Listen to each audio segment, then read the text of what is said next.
Bien. Continuamos y ahora entramos a la parte segunda, que habla de la paz, pero como fruto de la justicia y la caridad. En la anterior exposición, como que me adelanté un poquito y hablé de esto, ¿verdad? Así que vamos a pasarlo muy rápido. La paz es fruto de la justicia y la caridad, no es fruto de los intereses que se medio arreglan y se equilibran, ni tampoco es el resultado de miedos recíprocos, ni tampoco es la ausencia de guerra, sino que la verdadera paz está en la justicia y en la caridad. La justicia, ¿por qué? Porque respeto a la persona, porque no le quito nada de su dignidad, porque elimino obstáculos para que la persona realmente goce plenamente de su dignidad como persona humana.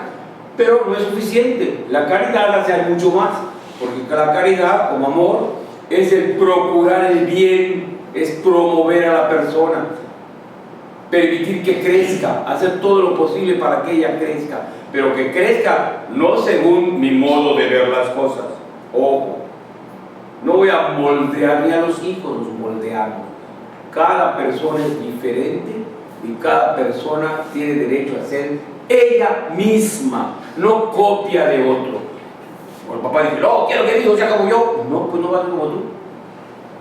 Tú lo que tienes que hacer, pon todas las condiciones para que el muchacho aprenda a ser libre y responsable. ¿Y qué? Con esto sea él. Infúndele el amor de Dios. Y es suficiente. Es suficiente. Pero no que lo hagas igualito a ti, copia tuya. ¿Por qué va a ser copia tuya? Si tiene derecho a ser mejor que tú, ¿por qué le vas a poner tope? ¿O tú eres el modelo ideal? Ah, me conformo con ser como yo. No, no, que te pase. Yo como profesor le digo a mis alumnos, ¿saben qué? ¿Cuál sería el colmo de mi felicidad? Saber que ustedes van a llegar mucho más que yo y ya lo hacen. ¿Cuántas veces felicito a alguien? ¿Por qué? Porque es de la política, porque es un empresario, porque es un catedrático, porque es un investigador. Lo felicito, le digo, un honor haberte tenido como alumno. Me superaste, pero infinitamente. Eso es lo que busca. El padre tiene que buscar que sus hijos lo superen. El maestro tiene que buscar que su alumno lo supere. ¿No? No soy igualito yo, sé como yo. Pues no, si no es calca, no es tu clon. Es una persona que tiene su propia personalidad, su libertad, su manera de ser, y que Dios ha llamado a cada uno para una determinada misión. O también quiere hacer el papel de Dios y decirle, tú vas a hacer esto, y tú vas a estudiar aquello. ¿Y quién eres tú para señalar y asignar papeles, roles y vocaciones, cuando la vocación es el llamado de Dios? Correcto. Entonces esto es la paz. Porque si no, entonces violentamos al hijo. Violentamos al hijo. Entonces el hijo se irrita, viene la oposición, y yo soy tu padre y hago valer mis derechos de papá y me impongo a la fuerza. Bueno, el muchacho tiene dos reacciones: o se revela contra ti de manera violenta como tú le estás violentando, o pasivamente diga, que este viejo que diga lo que quiera, yo lo digo. Punto. Pero entonces hay alejamiento, brecha. Entonces no hay que hacer eso. El padre y el hijo tienen que estar en comunicación, y la comunicación es el respeto a la persona, aun cuando sea mi pequeñito, es una persona y lo he de respetar. Ojo, es muy importante. Bien.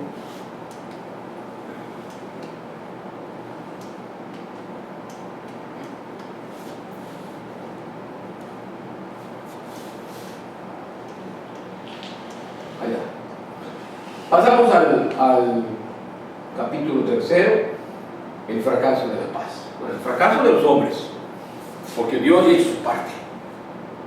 Dios, con su muerte y su resurrección y la venida del Espíritu Santo, ya lo hizo todo. Ya hizo todo.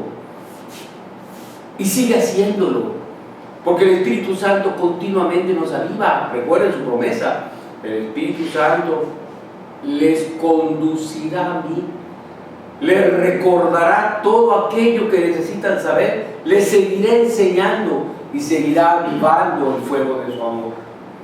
Y por eso, al comenzar, Anita hizo la oración tan bella, invocando al Espíritu Santo y recordando que el Espíritu Santo todo lo hace nuevo y renovarás la faz de la tierra.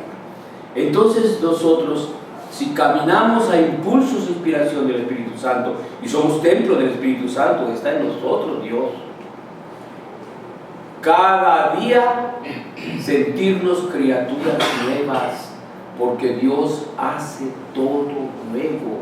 El Espíritu Santo es el renovador. Alguien pregunta, ¿cómo hacer para tener la eterna juventud? Muy sencillo. Siempre invoca al Espíritu Santo y te renovará completamente. Y así tienes la eterna juventud. No creas que la eterna juventud es que no vas a tener tus achaques y el peso de los años. Eso no. Pero la libertad del espíritu, la viveza del espíritu, el entusiasmo, es una palabra preciosa. Entusiasmo quiere decir que Dios está conmigo. Teo es Dios, Teo, entusiasmo, Dios conmigo. Entonces, si Dios conmigo, el entusiasta está alegre. El entusiasta siempre es positivo. Él dice, siempre será mejor mañana mejor que hoy. Eso que hace el entusiasta. No es simplemente un optimista, porque el optimismo es sentimiento. Así como hoy soy optimista, mañana depresión, la depre, ¿no? No es una cuestión de sentimiento. El entusiasmo es inspirado por la esperanza. Y sabemos que la esperanza nunca falla, porque es la palabra de Dios, la promesa de Dios, y nosotros creemos en ella. Porque Dios es Dabar. Dabar significa que Dios hace lo que dice. La palabra se cumple, como en el Génesis. Y Dios dijo, hágase la luz, ¡pum! Y la luz se hizo. En el momento en que se pronuncia la palabra, en ese momento se hace. Eso solo lo hace Dios. Porque nosotros, voy a hacerlo, sí, mañana, hoy se me olvidó, mañana, la próxima semana. ¿No hacemos eso? ¿Cumplimos nuestra palabra? Pero la palabra de Dios no, es Dabar. La palabra de Dios lo que dice, lo hace. Y si nos prometió esto, esa es la razón de nuestra esperanza. Por eso el hombre lleno de esperanza nunca está acongojado, ¿sí?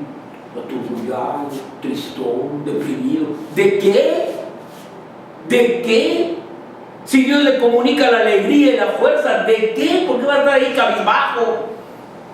El mundo se abre para él. Siempre el mundo es nuevo, ¿no? Lo mismo de siempre. Lo mismo de siempre. ¿Cómo que lo mismo de siempre? Esto es nuevo. Este día es hoy. Hoy no fue ayer. Y mañana no será hoy. Entiéndelo así, es nuevo.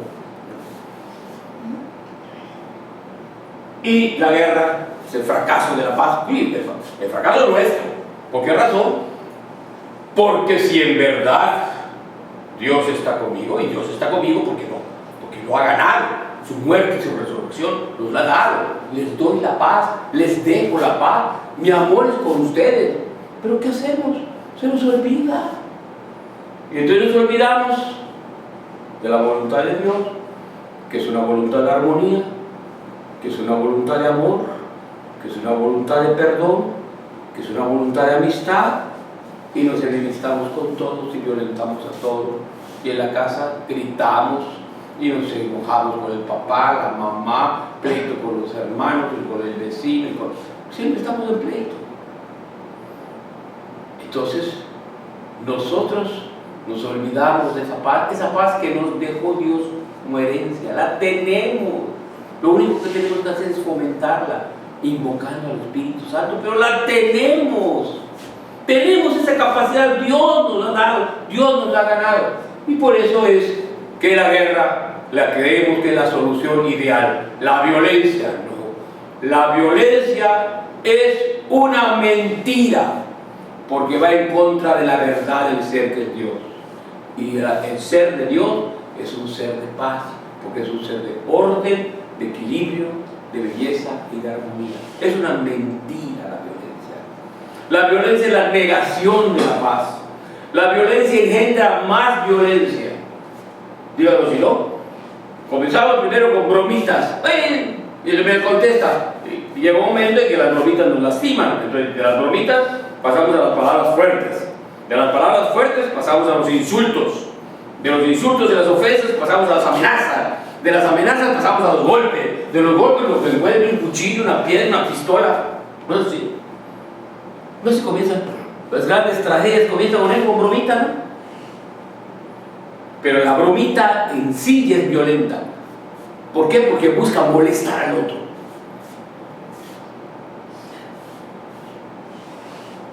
Eso es la guerra. Con razón, Pablo VI, en aquella memorable presencia que tuvo ante las Naciones Unidas, la primera vez que se presentaba un papa ante una asamblea como esta, su discurso fue precisamente por la paz. Y terminó diciendo: la paz es una matanza inútil. La paz es el fracaso del humanismo. La guerra es el fracaso del humanismo. La guerra es una matanza inútil. La guerra es la derrota de la humanidad.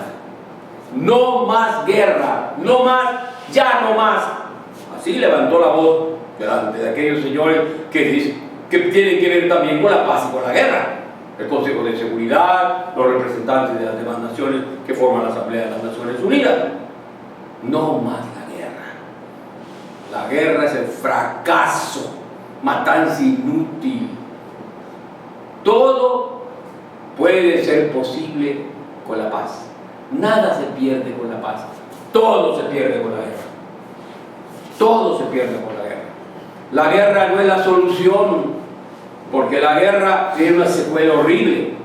¿Para qué les digo? Ha habido libros y hasta películas sobre la guerra para ver la miseria de la guerra, todo lo que trae de consecuencia de la guerra. Horrible, ¿no? Horrible. Edificios destruidos, cadáveres en las calles, mujeres violadas, niños que mueren de hambre. Horrible, ¿no?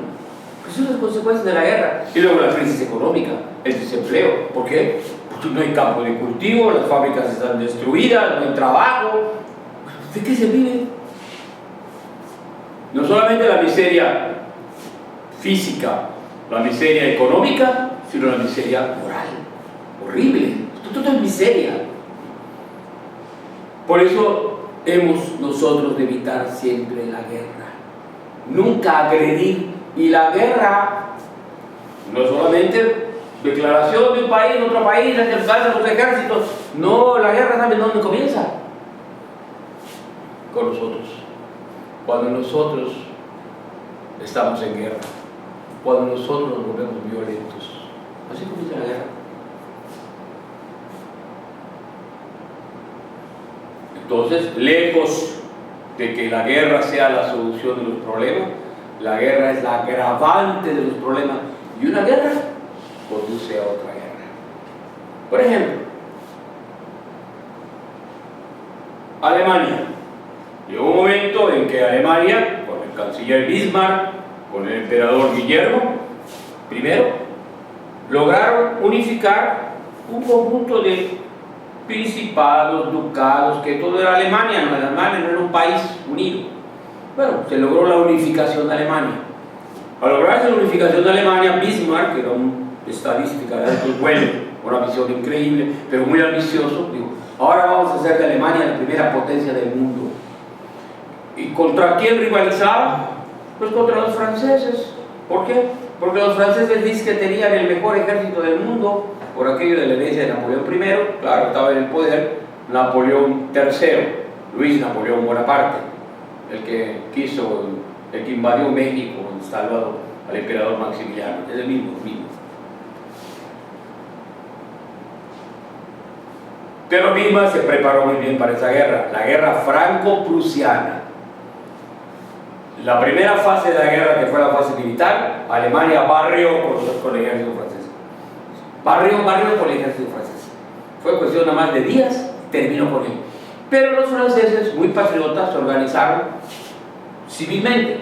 León Gambetta y otros patriotas organizaron brigadas de civiles, ya no de militares, y resistieron a Alemania, pero si los militares los ganó, pues los civiles más rápido, ¿no? Y entonces triunfó Alemania, y al vencer a la primera potencia, que por cierto, el que venció a esa primera potencia no fueron los alemanes, sino nosotros en la batalla del 5 de mayo, ¿no? Nosotros vencimos a esos franceses que era la primera potencia, el primer ejército del mundo, ¿no? Claro, luego volvieron a pegar, pero el 5 de mayo nosotros ganamos. Los nombres de Felipe Berriozábal, Porfirio Díaz, Ignacio Zaragoza, pues en las nubes, porque fueron los 3 militares que lograron esta hazaña increíble. Bueno, antes de que los alemanes derrotaran totalmente a los franceses, renuncia Napoleón III, se destierra a Inglaterra y poco después muere. Bueno, murió de cálculos renales, pero yo creo que lo que más lo mató fue la tristeza y pues, lo de haber perdido, ¿no? Perdió todo, ¿no? Pero hubo resentimiento. Los franceses no estuvieron a gusto con la derrota que les infligió Alemania, con las condiciones de guerra, y así esto desencadena a la Primera Guerra Mundial. Cuando después de la tragedia de Sarajevo, que es el factor desencadenante de la Primera Guerra Mundial, la primera nación que le declara la guerra a Alemania es Francia. Bueno, Francia. ¿Por qué? Porque se las debía a Alemania. Y claro, derrotan a Alemania, todos unidos contra Alemania, ¿no? Y le imponen condiciones horribles, ¿no? El Tratado de Versalles. Aprovecha este relajo Hitler, esa es su propaganda, los traidores, los que nos imponen condiciones duras, los que nos sumen en la miseria, y claro, democráticamente sube Hitler, aunque luego dictatorialmente impone su ley. ¿Y qué es lo primero que hace? Cuando declara la guerra, comienza con la invasión de Napoleón, de Polonia, entonces ¿quién declara la guerra? Otra vez Francia, otra vez lo mismo, ¿no? Entonces una guerra lleva a otra guerra, ¿no? La guerra franco-prusiana, la Primera Guerra Mundial, la Primera Guerra Mundial, la Segunda Guerra Mundial, la Segunda Guerra Mundial a los bandos, el bando soviético, el bando norteamericano, y eso, la Guerra Fría. Una guerra lleva a otra guerra. O sea, ¿qué cosa fue la solución? Si la guerra fuera la solución, pues una guerra bastaría, ¿no? Sobre todo una guerra mundial, pues se acabó. A mí la Segunda Guerra Mundial se acabó, pues no se acabó. Después de la Segunda Guerra Mundial ha habido muchísimas guerras, tantas que el Papa Francisco a una pregunta contestó: sí, estamos en la Tercera Guerra Mundial, solamente que la tenemos a pedacitos. ¿Te recuerdan eso? La tenemos a pedacitos. ¿Por qué? Porque que si Corea del Norte, que si Israel contra Palestina, que si el Estado Islámico, que si la guerra balcánica, que si esto, que si... a pedacitos tenemos la guerra. Pues estamos en la Tercera Guerra. Ahora bien, hay cosas que uno se pregunta: oye, ¿qué pasa? Está claro que el agresor no tiene ninguna justificación. Así como no tiene justificación una persona que agrede a otra persona valiéndose de su posición social, de su conocimiento o de su fuerza física, se impone al otro, es un agresor. Eso es culpable. Pero ¿qué pasa con el agredido que se defiende? Entonces viene el problema de la legítima defensa. Yo no soy violento, pero si vienen a violentarme, yo respondo. ¿Por qué? Porque estoy luchando por mi vida, tengo derecho a conservar mi vida. ¿No es así? En mi vida y el otro viene injustamente a lesionarme. Como de resultado, lo menos malo que me puede pasar es que yo me quede ciego, me saque el ojo, o que me rompan los huesos, o que yo sea ciego. Pues después de un ataque y una paliza, pues las personas no quedan muy bien que digamos, ¿no? Usted sabe qué les va a pasar. Y en el peor de los casos pierdo la vida. Entonces si alguien viene a agredirme injustamente, pues tengo el derecho a defenderme. ¿Eres un violento? Pues no, me estoy defendiendo, estoy luchando por mi vida. ¿Está claro? Entonces es la legítima defensa a nivel personal y a nivel internacional. Es decir, si un país me invade, si un país me agrede injustamente, pues yo tengo el derecho de defenderme.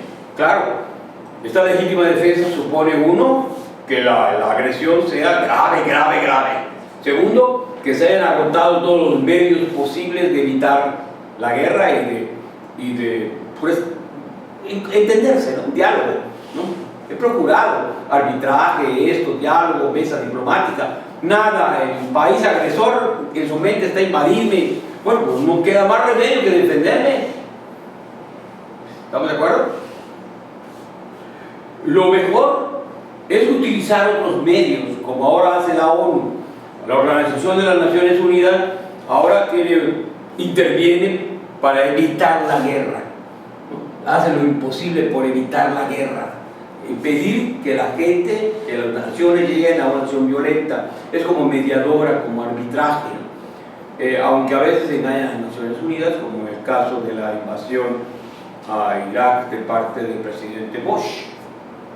El pretexto era que Saddam Hussein tenía armas biológicas y armas químicas, que tenía laboratorios, que ahí estaban las armas. Pues se lo creyeron, y el tonto de Hussein, que también no dijo, señores, estoy transparente, ¿no? Pasen, vengan los señores supervisores de la Organización de las Naciones Unidas y visiten lo que quieran, recorran el país a ver si... Pero el orgullo de Hussein, no, callar mi palabra, el orgullo tonto, ¿no? ¿Quién sabe qué habrá pensado que iba a vencer al coloso de los Estados Unidos? No, pues Bush feliz en la vida, ¿no? Ah, pues la guerra, ya demostré que no demostró nada, todavía sigue un trufo. Ahora se está viendo que todo fue mediático, todo fue un engaño. Hasta en películas que hacen en Estados Unidos donde se muestra el engaño. Yo por ejemplo ya vi 4, en donde se prueba que Bush mintió. No hubo tales laboratorios, no tenía armamento químico. 4 películas ya vi yo, de verdad. Pero ese es en Estados Unidos, la mentira de Bush. Pero pues, también la ONU lo creyó, hay un error de la ONU y permitió la invasión a Irak y todo lo que ocurrió, ¿no? Pero esa es una guerra que se pudo haber evitado. ¿Por qué? Porque no era cierto lo que se decía. Bueno, el otro sí era un tiranuelo y todo, pero por la razón por la que se fue a la guerra, no era cierto. Entonces, que tratan de defender la paz. Afortunadamente, como consecuencia de la Segunda Guerra Mundial, y para evitar el flagelo de la guerra, las naciones acuerdan revivir aquella sociedad de las naciones que se hizo cuando terminó la Primera Guerra Mundial y que fracasó. Bueno, pues en 1945 se volvió a intentar y esta vez sí tuvo éxito. Se establece la ONU, que sustituye a aquella sociedad de las naciones, Organización de las Naciones Unidas, con un Consejo de Seguridad donde están las potencias más grandes y una asamblea donde están representadas casi todos los países del mundo. Entonces la ONU sirve como árbitro cuando hay problemas, ¿no? Cuando hay problemas, aun cuando evitar problemas le cuesta la vida a los funcionarios. Ustedes se acuerdan de aquel secretario general de la ONU, Dag Hammarskjöld, que trató de evitar una guerra y había fuertes intereses y lo mataron en Suecia, ¿no? Bueno, así es, ¿no? Pero cuando menos ya hay una organización a nivel internacional que evita, que se esfuerza por evitar el conflicto bélico, que trata de disuadir a las partes, de que se arreglen, de que dialoguen, e incluso para defender la paz. La ONU tiene un ejército, los cascos azules, si lo saben ustedes, ¿no? Los cascos azules. Estos soldados están perfectamente bien entrenados y reciben un entrenamiento militar, pero reciben un entrenamiento espiritual. ¿Por qué? Porque son verdaderos defensores de la paz. No son como la soldadesca que muchas veces entra, saquea, viola, roba, mata. No, estos soldados son soldados de la paz. Y si tienen que usar uso de las armas, es porque están defendiendo a la gente. Ustedes saben que en una guerra, aun cuando hay reglas que se respeta a la población civil, pues basta conocer un poquitito, leer un poquitito o ver películas de la guerra de los Balcanes, Bosnia, la guerra que tuvo Bosnia, ¿no? Los serbios, que eliminar a los musulmanes, borrar esta etnia y estos grupos religiosos, ¿no? La limpieza étnica, ¿no? ¿Se acuerdan? Fue una guerra horrible, horrible, ¿no? Criminales de guerra se les juzgó porque cada uno además tenía un tribunal penal internacional. Milosevic, que es el gobernante, Pues Milosevic fue juzgado en un tribunal internacional y fue condenado por crímenes de guerra. Habrán visto alguna película de esto de Bosnia, y hay 3, ¿no? Donde aparecen los horrores de la guerra de Bosnia, horrores, cosas horribles. Bueno, pues defiende la paz, hay que defender la paz. El deber de proteger a los inocentes, pues en una guerra aparecen todos. Es que los niños no, claro que sí. Son los primeros en desaparecer. Condiciones horribles en una guerra. Se matan indiscriminadamente. Además se mueren de hambre, se mueren de frío, ya no hay viviendas, están destruidas. Los refugiados, tantos refugiados ahora que se escapan precisamente de las guerras, de las crueldades del Estado Islámico, las barbaridades que hacen, pues esa gente irrumpe cientos de miles y tratan de lograr entrar a Europa, y los países europeos a veces cierran las fronteras, ¿no? Lo ven en los periódicos, y el Papa siempre aboga por los refugiados, por los migrantes. Pues eso, hay que defender a los inocentes. Medidas contra los que amenazan la paz, pues el Tribunal Penal Internacional es una medida disuasiva, se les juzga y se les condena, ¿no? Por ahí está el ejemplo de Milosevic, gobernante de Serbia, que lanzó a la limpieza étnica para borrar a los musulmanes, pues, ni por razones de raza, ni por razones de nacionalidad, ni por razones de religión, ni por razones de lengua, podemos nosotros cometer genocidio, que desaparezca este grupo. ¿Por qué? Porque no nos parece. ¿Por qué no nos parece? Si son personas humanas, que tienen otra religión, que tienen otro lenguaje, que tienen otra etnia. Sí, pero son personas humanas.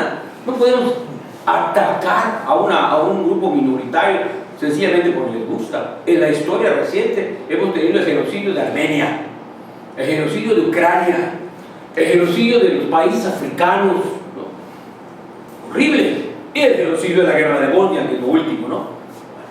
Entonces hay que proteger a la paz y hay que tomar medidas contra todos aquellos que amenazan la paz. El otro problema es el desarme. ¿Cuántos millones de dólares se invierten para fabricar armamento? Dólares para la muerte. El comercio de las armas es un comercio lucrativo. Las fábricas que producen armas ganan millonadas y venden su producto de muerte a todas partes.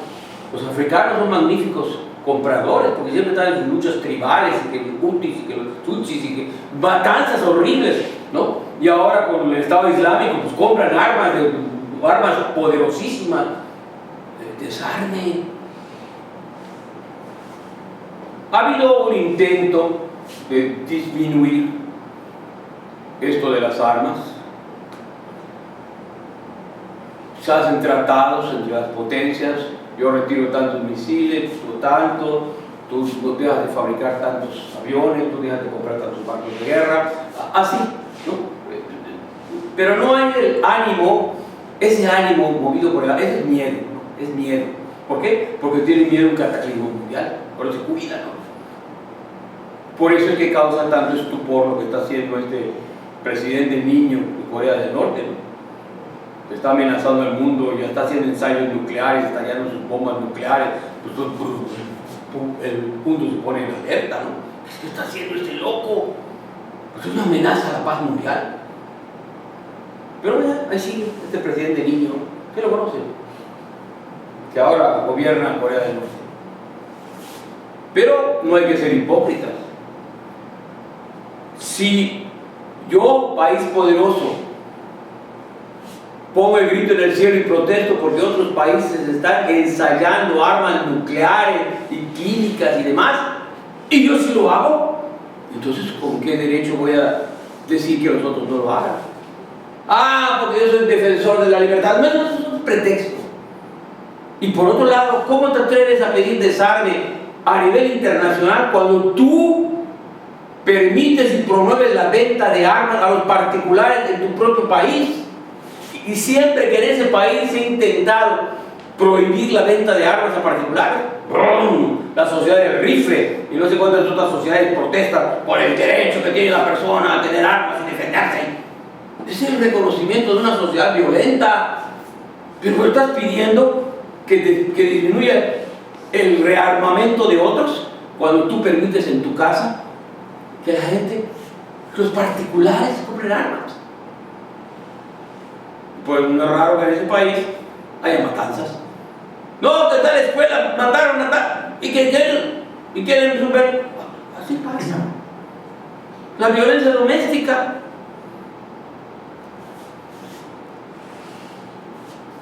Y hoy lo que está de moda, el terrorismo. El terrorismo es odioso. ¿Por qué razón?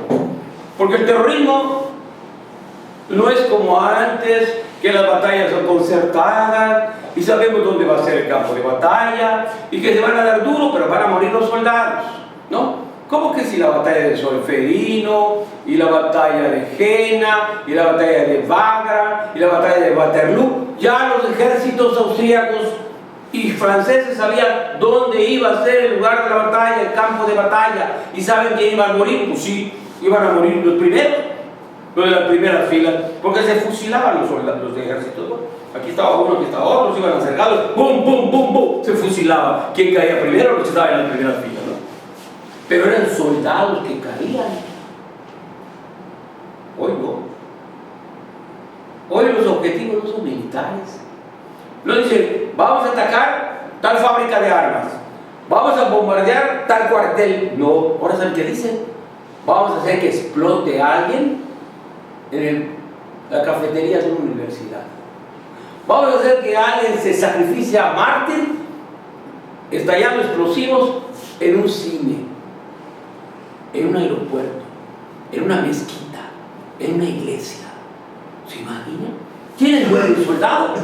Civiles, hombres, mujeres, jóvenes, niños, ancianos, no importa. ¿Y ellos por qué?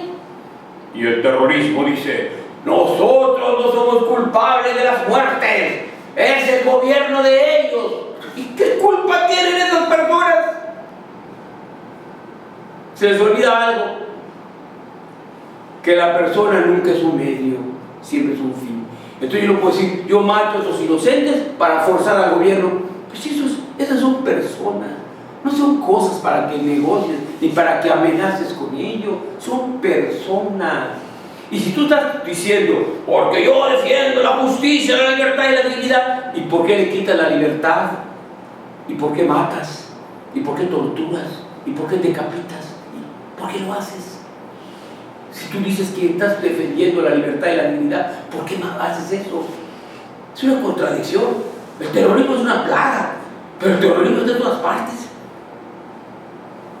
¿Cuántas personas sin saberlo? Yo voy a mi clase y ¡boom! Me trayó la bomba, terminé. Yo voy a divertirme, voy a un cine, voy a una discoteca, ¡boom! Llevo a mis niños al parque, ¡boom! Es horrible, ¿no? Ya no mueren soldados, mueren civiles. Y ya no es como antes, que sabían dónde iba a ser el campo de batalla. Ahora, cualquiera puede ser objetivo, cualquier lugar puede ser objetivo. Es así. El terrorismo es horrible. Es la nueva cara de la violencia. Terrible. Y todavía peor, porque el Estado Islámico lo hace el nombre de Alá. ¿No así dice? Alá es grande. Cuando explota, ¿no? Aquella jovencita, acaso 26, 27 años, tenía más. Magnífica estudiante. Tenía solicitudes de empleo porque era brillante. Además, madre de 2 pequeños, con un futuro increíble y madre de 2 pequeños. Pues salió de su casa, dijo, mamita, a su mamá, ay, me cuidas a los chamacos. Salió, había frío, y fue a la universidad, estaba terminando ya sus estudios, con un abrigo, pero debajo de los abrigos, el cuerpo tenía un montón de explosivos. Fue a la cafetería, esperó la hora pico, o sea, la hora en que los alumnos y los maestros concurren más, de la hora del intermedio.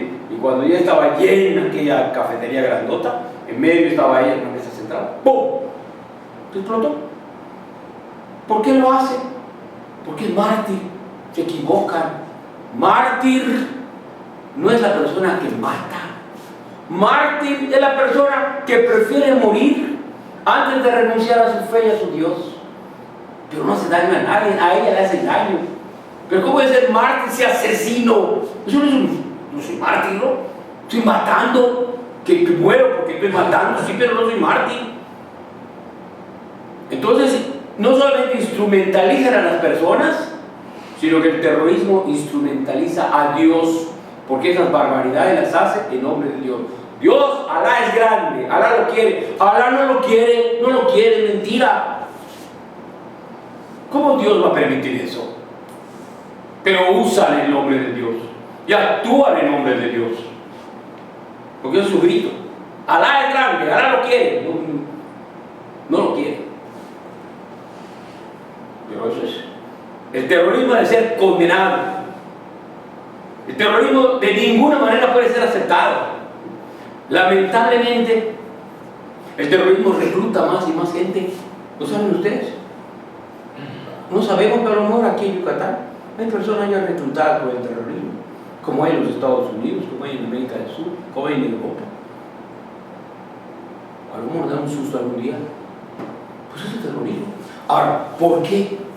Claro, las personas están un poquito desequilibradas psicológicamente y otro poquito, pues viven en un mar de injusticia, ven injusticia. Bueno, pues la única forma es esta, la violencia. Bueno, entonces lo que hay que hacer, como decía Pablo VI, la mejor forma de fomentar la paz es procurando el desarrollo de los pueblos. La paz tiene hoy un nuevo nombre, se llama desarrollo, decía Pablo VI. ¿Y con qué sabiduría lo decía?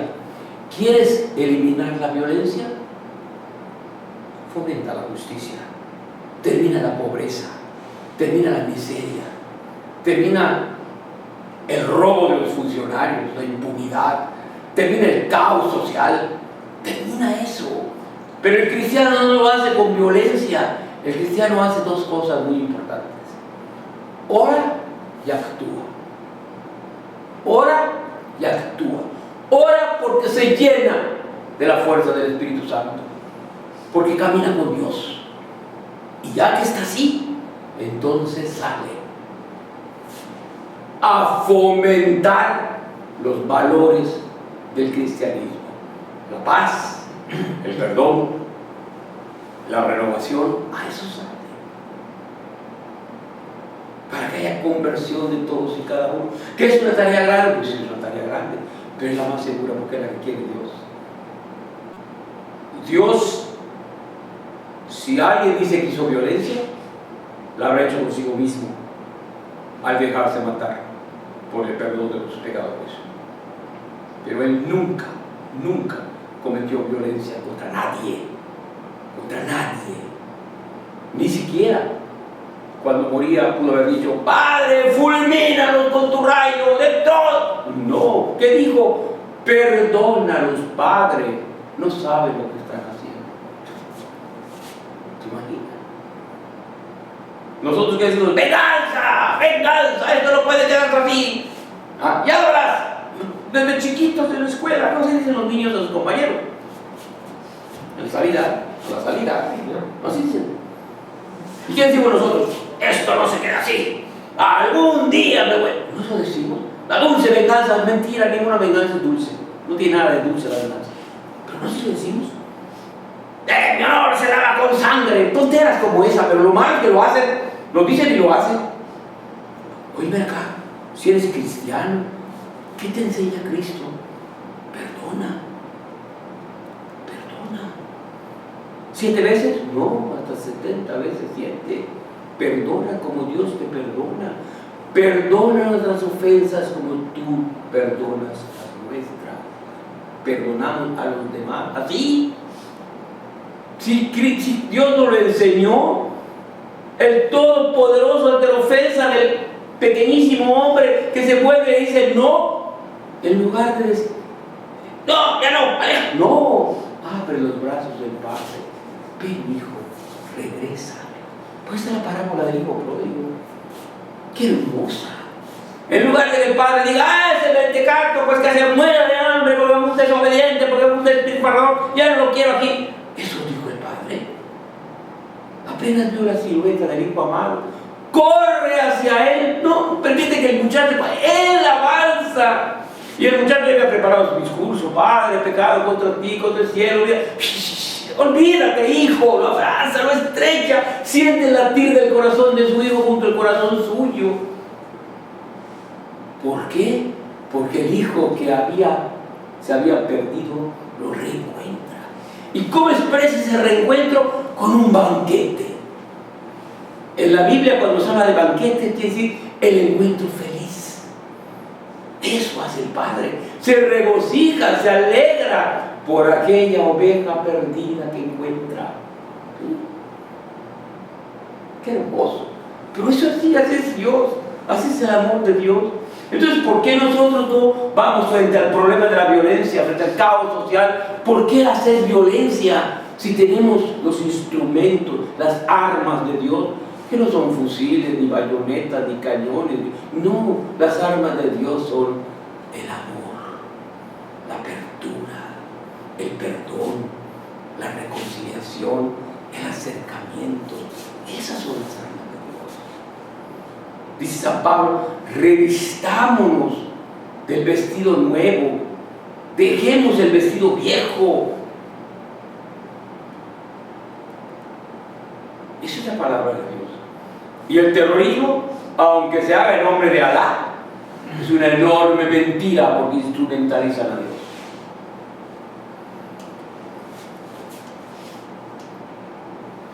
Y por último, con esto terminamos, la aportación de la Iglesia a la paz. Bueno, ¿y la Iglesia qué hace?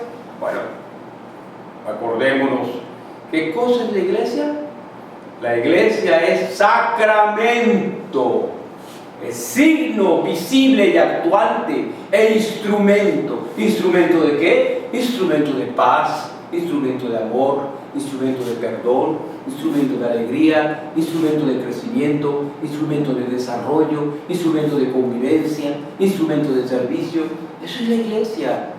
Y la Iglesia, recuerden que somos todos, porque la Iglesia significa asamblea, iglesia. Bueno, pues todos pertenecemos a la asamblea. Una asamblea donde tenemos algo en común: Cristo. Por eso nos llamamos cristianos. Hasta los hermanos que se han separado de la Iglesia Católica se siguen llamando cristianos. Los anglicanos, los luteranos, los calvinistas, los ortodoxos griegos son cristianos. Tenemos en común Cristo, creemos en Cristo, creemos en su salvación, en la fuerza tremenda de su Pascua, que Pascua significa paso, tránsito. ¿Paso de qué? De la muerte a la vida, de la oscuridad a la luz, de la esclavitud a la libertad. Eso es Pascua. Somos nosotros seres pascuales, estamos en tránsito, caminando junto con el Señor. Y el Señor nos dice a través de Pablo: es que no importa que te caigas, olvídate de lo que pasó, levántate y sigue adelante.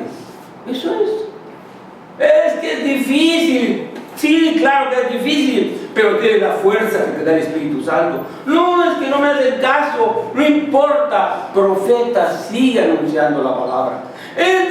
Sigue, a tiempo y a destiempo, anuncia la palabra, porque la palabra es esperanza, la palabra es alegría, la palabra es salvación, la palabra es perdón. Anúnciala. Eso que hace la Iglesia. Promueve la paz, porque es parte integrante de la misión, forma parte de la buena noticia, de la alegre noticia de la salvación. Una verdadera paz no es posible mediante el perdón y la reconciliación. No hay más paz que esa. Si tú no perdonas, si no te reconcilias, pues ¿qué paz? El perdón recíproco no debe anular las exigencias de la justicia. Esa es otra cosa diferente. El hecho de que te perdonen no quiere decir que tu justicia tienes que cumplir. ¿Por qué? Porque has hecho algo mal. Aliaca, el agresor del Papa. Pues al agresor del Papa lo enjuiciaron. El Papa fue a la cárcel y perdonó, pero le dijo al Estado: oye, Estado, libera a este. No se lo dijo: te perdono por lo que hiciste, pero él tuvo que pagar su condena. La Iglesia lucha por la paz, primero con la oración y luego con la acción.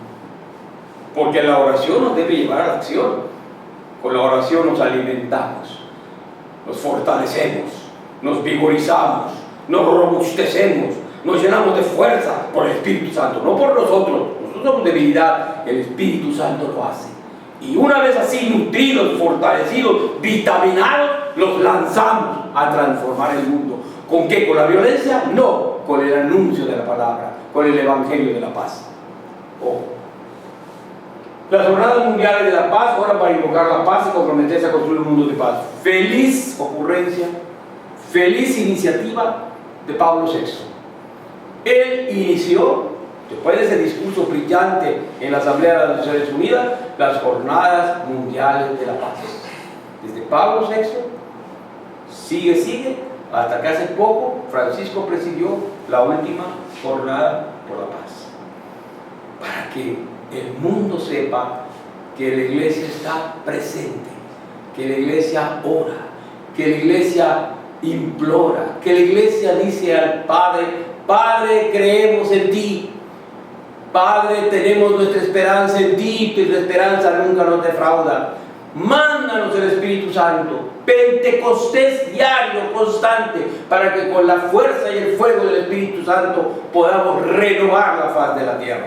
Por la acción de Dios. Nosotros somos los actuantes, pero es Dios, es el impulso de Dios. ¿Por qué? Porque nosotros estamos en comunión con la Santísima Trinidad. Y eso es lo que hace la iglesia. Y la iglesia todos nosotros. No tarea solo de los sacerdotes, no. Y la tuya, y tu compromiso, y tu responsabilidad, y la parte que tienes que hacer tú. Ah, no, es que yo, la flojera, la indiferencia, la apatía, el individualismo. No, yo no me meto en problemas. Pues si Cristo se metió en problemas, y en problemas tan grandes que terminó en la cruz. ¿Quién es el mayor problema? No, pero es Cristo. Ay, yo soy muy flojo, yo soy muy indiferente, yo soy muy miedoso. Entonces, ¿qué dices cristiano? El mundo de la política, el mundo de la economía, el mundo de la universidad, el mundo de las instituciones, el mundo del periodismo, el mundo del cine, el mundo de la cultura. Ahí tienes que estar presente.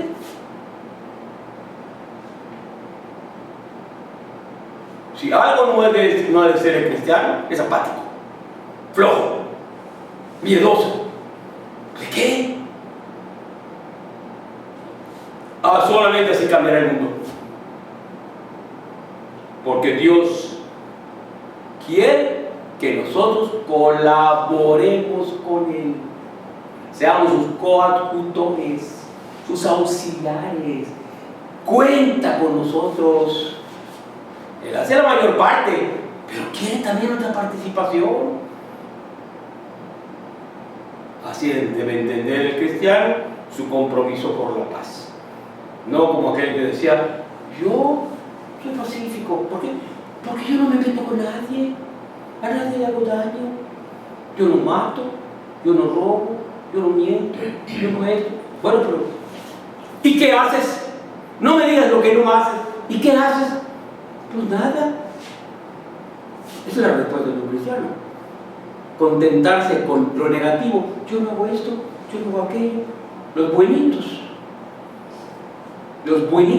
los que se quedan en su casa, esos no son verdaderos cristianos. Están como aquel de los versos de Ricardo Palma. Ricardo Palma era un cronista, un escritor. Su principal obra son tradiciones peruanas. Bueno, entre las ocurrencias que decía el poeta, escritor, tenía un versito que decía, para expresar esta cuestión de la gente indiferente, apática, decía: yo no soy de esta parroquia, yo soy de Barquisimeto, que no se metan conmigo, que yo con nadie me meto. Punto. Yo en mi casita de buenito. ¿Ustedes creen que con los buenitos así se va a transformar el mundo? Con los que quedan en su casita. No, yo no me meto en problemas. No, yo me comprometo. No, yo no quiero. ¿Para qué problemas? ¿Ustedes creen que con este tipo de cristianos va a cambiar el mundo? ¿Dónde estamos? ¿Y dónde está el fuego del devorador del Espíritu Santo? ¿Quién puede subir al monte del Señor? ¿Quién puede estar en el recinto sacro? Dice el Salmo. Aquel hombre de manos inocentes y puro corazón, el que no confía en los ídolos ni jura contra el prójimo en falso. Ese recibirá la bendición del Señor. A él le hará justicia el Dios de salvación. Está claro.